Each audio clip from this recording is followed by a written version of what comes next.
ആളില്ലാത്ത വീടുകൾ കുത്തിപ്പൊളിച്ച് മോഷണം നടത്തുന്ന പ്രതിയെ വളാഞ്ചേരി പോലീസ് പിടികൂടി. സംസ്ഥാനത്തിനകത്ത് നിരവധി കേസുകളിൽ പ്രതിയായ നൌഫൽ ഷെയ്ഖ് എന്ന് വിളിക്കുന്ന ഖത്തർ ഷെയ്ഖിനെയാണ് വളാഞ്ചേരി പോലീസ് പിടികൂടിയത്. ജൂൺ 6-നായിരുന്നു വളാഞ്ചേരി അത്തിപ്പറ്റയിലെ അടഞ്ഞുകിടന്ന വീട്ടിൽ മോഷണം നടന്നത്. അത്തിപ്പറ്റ പുന്നാംചോല റോഡിൽ ചേലത്ത് പട്ടന്മാർതൊടി മുഹമ്മദിന്റെ വീട്ടിലാണ് മോഷണം നടന്നത്. മുഹമ്മദിന്റെ ആളില്ലാത്ത വീട് കുത്തിപ്പൊളിച്ച് പണവും ആഡംബര വാച്ചും മോഷണം നടത്തിയിരുന്നു. തിരൂർ ഡിവൈഎസ്പി പ്രേമാനന്ദ കൃഷ്ണന്റെ നേതൃത്വത്തിൽ വളാഞ്ചേരി സിഐ ബഷീർ ചിറക്കലിന്റെ പ്രത്യേക അന്വേഷണ സംഘമാണ് പ്രതിയെ പിടികൂടിയത്. കൊണ്ടോട്ടി, മഞ്ചേരി, അരീക്കോട്, മങ്കട, പെരിന്തൽമണ്ണ, താനൂർ എന്നീ സ്റ്റേഷനുകളിൽ നിരവധി കളവു കേസുകളിൽ ഉൾപ്പെട്ട റിമാൻഡിൽ കഴിഞ്ഞു വന്ന പ്രതി ജയിലിൽ നിന്ന് ജാമ്യത്തിലിറങ്ങിയാണ് വീണ്ടും മോഷണം നടത്തിയത്. പ്രതിയെ ചോദ്യം ചെയ്തതിൽ നിന്ന് വളാഞ്ചേരി, കൊണ്ടോട്ടി, അരീക്കോട്, തിരൂരങ്ങാടി എന്നീ പോലീസ് സ്റ്റേഷൻ പരിധിയിൽ വീടുകൾ കുത്തിപ്പൊളിച്ച് മോഷണം നടത്തിയതായി കുറ്റസമ്മതം നടത്തിയിട്ടുണ്ട്. വെസ്റ്റ് ബംഗാളിൽ നിന്ന് വിവാഹം ചെയ്ത പ്രതി അവിടെ സ്ഥിരതാമസമാക്കിയ ശേഷം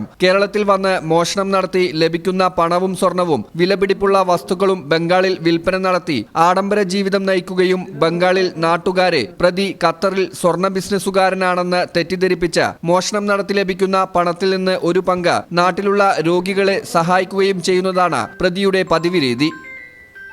ഈ ചാനൽ ന്യൂസ് വളാഞ്ചേരി. KSFE നിക്ഷേപങ്ങൾക്ക് ഇപ്പോൾ ഉയർന്ന പലിശ.